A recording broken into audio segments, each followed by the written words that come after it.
காமினி பாவை அத்தியாயம் 10. வஞ்சம் புகுந்த நெஞ்சங்கள். அமைதி இழந்து தவித்து கொண்டிருந்தார் அகமது நகர் சுல்தான் ஹுசைன் நிஜாம் ஷா.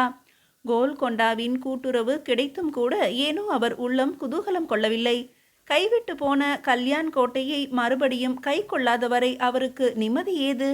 தோல்வி தழும்பாக இன்னும் மாறவில்லை. பட்ட அவமானத்தின் ரணம் பச்சையாகவே இருந்தது.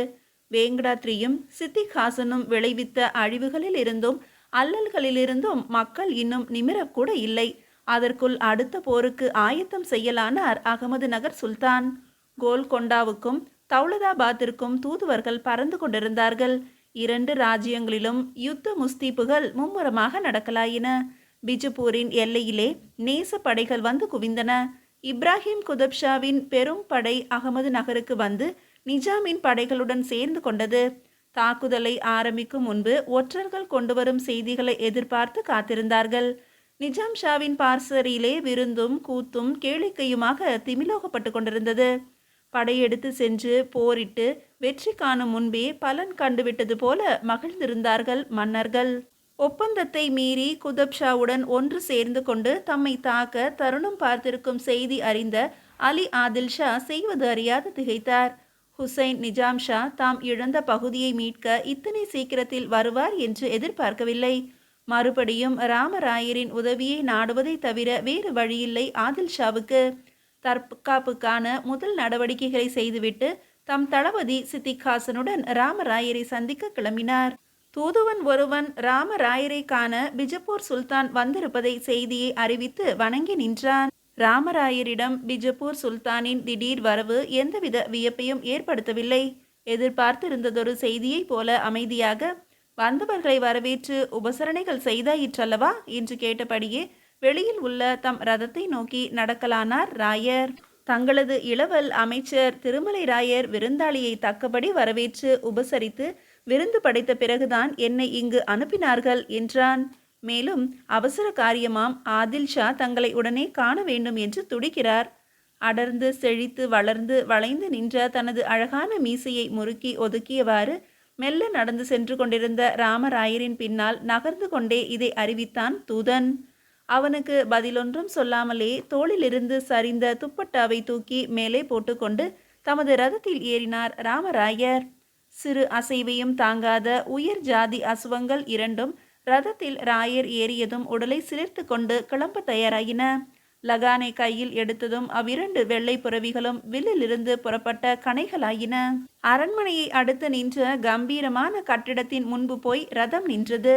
விஜயநகரத்தின் செல்வ சிறப்பையும் சிற்ப செல்வத்தையும் அந்நிய நாட்டவர் அறிந்து கொள்ளும் வகையில் விருந்தினர்கள் தங்குவதற்காக அமைக்கப்பட்ட அழகான அரண்மனை அது. ராமராயர் உள்ளே நுழைந்த போது ஆடல் மங்கையர் ஒதுங்கி கொண்டனர். ஹூக்காவை ரசித்து கொண்டிருந்த ஆதில் ஷா அதை அப்படியே ஒரு புறமாக வைத்துவிட்டு தம் இருக்கையிலிருந்து எழுந்து வந்து ராமராயரின் நீட்டிய கைகளுக்குள் புகுந்து அவரை ஆற தழுவிக்கொண்டார். கல்யாண் கோட்டையை கைப்பற்ற மறுபடியும் படை திரட்டுகிறான் நிஜாம் ஷா. இந்த தடவை அவனுக்கு உதவியாக குதப்ஷாவும் கூட சேர்ந்து விட்டான் என்று படபடத்தார் ஆதில் ஷா. இது பழைய செய்தி அல்லவா? 2 மாதங்களுக்கு முன்பே இதை என் வேவுக்காரர்கள் எனக்கு அறிவித்து விட்டார்களே. அப்படியா? செய்தி தெரியுமா? இன்னும் முன்னாலேயே உங்களை இங்கு நான் எதிர்பார்த்தேன். வராமல் போகவே தனித்து நின்றே பகைவனை ஓட்ட முற்பட்டு விட்டீர்களோ என்று எண்ணியிருந்தேன். ராமராயரின் பேச்சில் ஏளனம் கலந்திருப்பதை உணர்ந்தார் ஆதில் ஷா. என் உதவி இல்லாமல் உன்னால் என்ன செய்துவிட முடியும் என்ற இருமாப்போ இந்த பேச்சின் பொருள்? சிந்தனையினால் சிரித்துவிட்ட ஆதில் ஷாவின் முகத்தில் இருந்து அவர் உள்ளத்தில் ஓடும் எண்ணங்களை தெரிந்து கொண்டார் மகா மண்டலேஸ்வரரான ராமராயர். முன்பு பட்ட அடி அதற்குள்ளாகவா மறந்துவிட்டது அகமது நகரானுக்கு என்றார். அடிப்பட்டவனுக்குத்தானே ஆத்திரம் அதிகமாக இருக்கும். அவமானத்தை துடைத்து கொள்ள கோல்கொண்டாவின் படைபலத்துடன் பாய்வதற்கு சமயம் பார்த்து கொண்டிருக்கிறான் என்றார் ஆதில் ஷா. என் மீது கோபம் போலிருக்கிறது, அப்படித்தானே? அகமது நகர் படையெடுக்கும் செய்தி அறிந்தவுடனே நானே உதவிக்கு விரைந்து வரவில்லை என்று கோபம் போல் இருக்கிறது.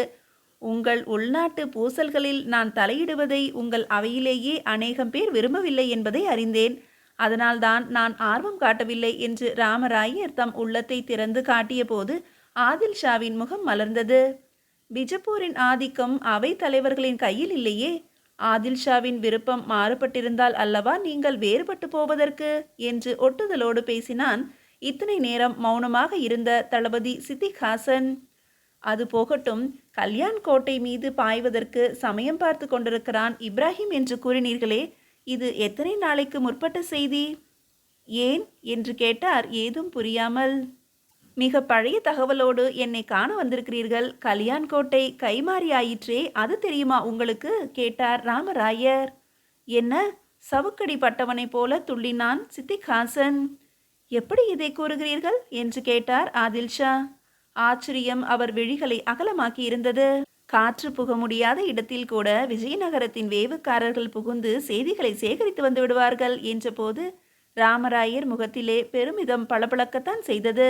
நேற்று மாலை வந்த ஓலையின்படி உங்கள் முஸ்தீப்புகளை முறியடித்து கல்யாண் கோட்டையை கைப்பற்றி விட்டான் ஹுசைன் நிஜாம் ஷா. இதே செய்தியை தாங்கிக் கொண்டு உங்கள் தூதுவனும் வந்து கொண்டிருப்பான் என்று நினைக்கிறேன்.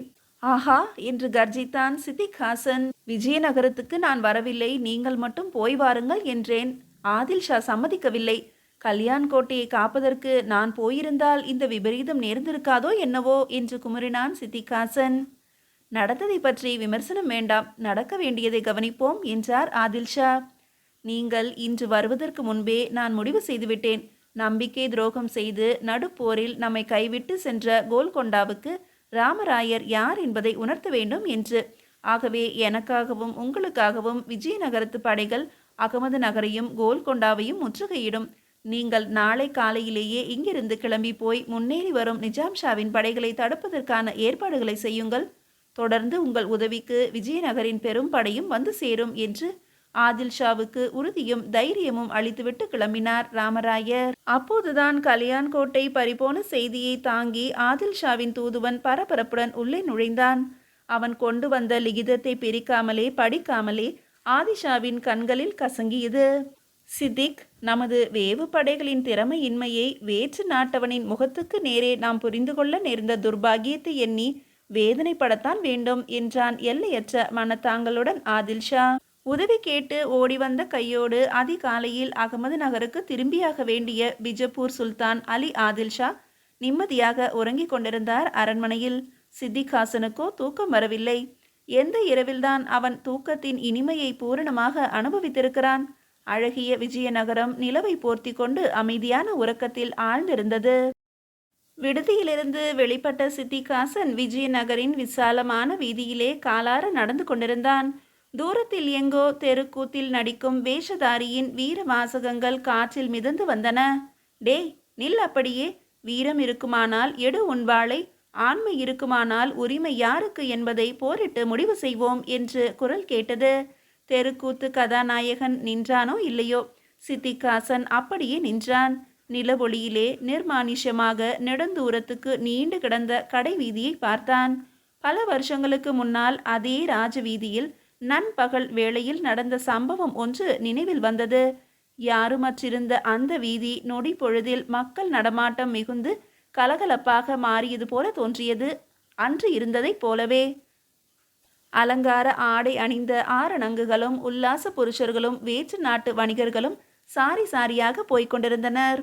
வீரர்களும் பிரபுக்களும் அரண்மனையிலே அந்தஸ்து பெற்ற அதிகாரிகளும் அவரவர் தகுதிகளுக்கு ஏற்றபடி குதிரைகளிலும் பல்லக்குகளிலுமாக ஊர்ந்து கொண்டிருந்தனர். அப்போது அழகியதொரு குதிரையிலே ஆடம்பரமாக பவனி வந்து கொண்டிருந்தான் ஒரு சுந்தர வாலிபன். கட்டுமஸ்தான உடல், கம்பீரமான தோற்றம், காளை பருவம். முஸ்லிம் இனத்தை சேர்ந்த அவன் விஜயநகரின் அண்டை நாடான கோல்கொண்டாவின் இளவரசன் இப்ராஹிம். தன் அண்ணா ஜம்ஷெட்டின் சதிக்கு பயந்து உயிரை காத்து கொள்ள ஓடி வந்திருந்தான். ஒளிய வந்தவனுக்கு உதவிகள் செய்து ஆதரித்து அந்தஸ்தும் அளித்து கௌரவித்திருந்தார் ராமராயர். தமது சொந்த உடைமைகளை நிர்வகிக்கும் பொறுப்பையும் இப்ராஹிமுக்கு அளித்து ஏற்றமுடன் வாழ வழி செய்திருந்தார். சொந்த நாட்டு அரசியலிலே அல்லல் பட்டவன் அந்நிய நாட்டிலே ஆனந்தமாக வாழ்ந்து வந்தான். குதிரையை தன் இச்சைப்படி செல்லவிட்டு ராஜபாட்டையின் நாகரீக கோலாகலத்தை கவனித்தபடி மெல்ல சென்று கொண்டிருந்த அவன் முன்னால் திடீரென்று 4-5 குதிரை வீரர்கள் வந்து நின்றனர். அவர்களில் பிரதானமாக விளங்கியவன் பருத்த உடலும் கருத்த நிறமும் காலனை போன்ற தோற்றமும் கொண்டவன். பெயர் ஆம்பர்கான். வாள் வலிமையையும் தோல் வலிமையுமே வியாபார பொருட்களாக கொண்டு பாரதத்து மன்னர்களின் அவையிலே சேர்ந்து பணிபுரிய அபினீசியாவிலிருந்து வந்த 3 சகோதரர்களில் இருவர் விஜயநகரத்திலும் ஒருவன் பிஜப்பூரிலும் புகுந்தார்கள். தனது சாகசங்களால் ராமராயரின் அன்பை பெற்றான் ஆம்பர்கான். பிஜப்பூரின் படையிலே சேர்ந்து ஏற்றம் பெற்றான் சித்திகாசன். இப்ராஹிமின் வழிமறித்து நின்ற ஆம்பர்கானின் முகத்தை ஆத்திரம் பளபளக்க வைத்திருந்தது. ஊரை விட்டு ஓடி வந்து ஒளிந்து வாழும் உனக்கு என் ஜாகிரிலே என்ன ஏற்றம்?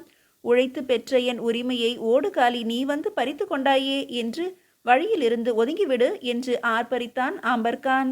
கோல்கொண்டாவின் வருங்கால குதப்ஷா ஆத்திரமடையாமல் அமைதியாகவே பதில் கூறினான். மன்னர்கள் தங்கள் உடைமைகளை யாருக்கு வேண்டுமானாலும் உரிமையாக்குவார்கள். உன் உரிமையை நானா வேண்டி பெற்றேன்?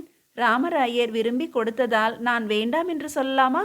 வீண் வம்புக்கு வராதே, வழிவிடு என்று தன் குதிரையை ஒதுக்கி ஓட்டலானான் இப்ராஹிம். ஆம்பர்கானின் ஆதிக்கத்தில் இருந்த உடைமைகளைத்தான் இளவரசன் இப்ராஹிமின் பொறுப்புக்கு மாற்றியிருந்தார் ராமராயர்.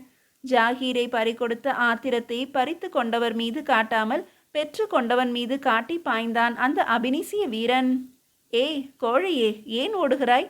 எடு உன் வாளை. வாழ்வதற்கு உரிமை யாருக்கு என்பதை முடிவு கட்டுவோம் என்று நடுவீதியில் நின்று ஆர்ப்பரித்தான் ஆம்பர்கான். அடாத முறையிலே அத்துமீறி வார்த்தைகளை அந்த அபினீசியன் கொட்டவே அதற்கு மேலும் தாங்க மாட்டாத இப்ராஹிம் தன் வாளை உருவ வேண்டியதாயிற்று. நடுவீதியிலே ராயரின் ஜாகீர் யாருக்கு உரிமை என்பதை தீர்மானிக்க அவ்விருவரின் பட்டா கத்திகளும் முட்டி மோதிக்கொண்டன. உரிமையை பறிகொடுத்த பதற்றத்தோடு கண்மண் தெரியாமல் ஆவேசமாக தன் வாளை சுழற்றினான் ஆம்பர்கான். அவனுடைய தாக்குதல்களை அமைதியோடு லாவகமாக சமாளித்து அவனை களைப்படைய செய்த இப்ராஹிம் இறுதியிலே தன் வாளை மின்னல் வேகத்தில் சரையில் என்று அவன் இதயத்தில் பாய்ச்சி நியாயம் தன் பக்கலில் இருக்கிறது என்பதை நிலைநாட்டினான். தன் சகோதரனின் இதயத்திலிருந்து கொப்பளிக்கும் குருதியை கண்டு குமுறினான் கூட இருந்த உடன் பிறந்தான். அவனும் மற்றவர்களும் தங்கள் உடைவாளை உருவி தனித்து நின்ற இப்ராஹிமை தாக்க வந்தார்கள். தற்காப்புக்காக மற்றும் இருவரை மாய்க்க வேண்டிய அவசியம் இளவரசனுக்கு ஏற்பட்டது. கரை படிந்த தன் கத்தியை உயிர் துறந்த அந்த அபினீசியனின் உடையிலேயே துடைத்து கொண்டு குதிரை மீதேறி தன் வழியே சென்றான் இப்ராஹிம். விஜயநகரத்து வீதியை ஆம்பர்கான் தன் இரத்தத்தினால் செம்மையாக்கிய அந்த காட்சி, குருதி வெள்ளத்திலே குப்புற விழுந்து துடிக்கும் தன் சகோதரன் ஆம்பர்கானின் காட்சி நினைவில் எழுந்தபோது சித்திகாசனின் கண்கள் கலங்கின. உடல் துடித்தது, இரத்தம் கொதித்தது. தன் சகோதரர்களை குரூரமாக கொன்ற அந்த இளவரசன் இன்று அவன் கோல்கொண்டாவின் குதுப்ஷா இப்ராஹிம். அன்றைக்கே சித்திகாசனின் இதயம் இதற்கு பழி வாங்கியே தீருவேன் என்று சபதம் செய்திருந்தது. நியாயம் யார் பக்கம் என்பதை பற்றி சிந்திக்க சகோதர பாசம் இடம் தரவில்லை. சரியான சந்தர்ப்பம் வாய்த்திருக்கிறது. வஞ்சம் தீர்த்து என் நெஞ்சத்தை குளிர்விப்பேன் என்று வாய்விட்டு கூறினான் சித்திகாசன். நிலவு மேகத்துக்குள் புகுந்தது. தன் சகோதரர்களின் விதியை முடித்த அந்த விசாலமான வீதியிலே அதற்கு மேலும் நடந்து செல்ல பிடிக்காத சித்திகாசன் அரண்மனைக்கு திரும்பி நடந்தான்.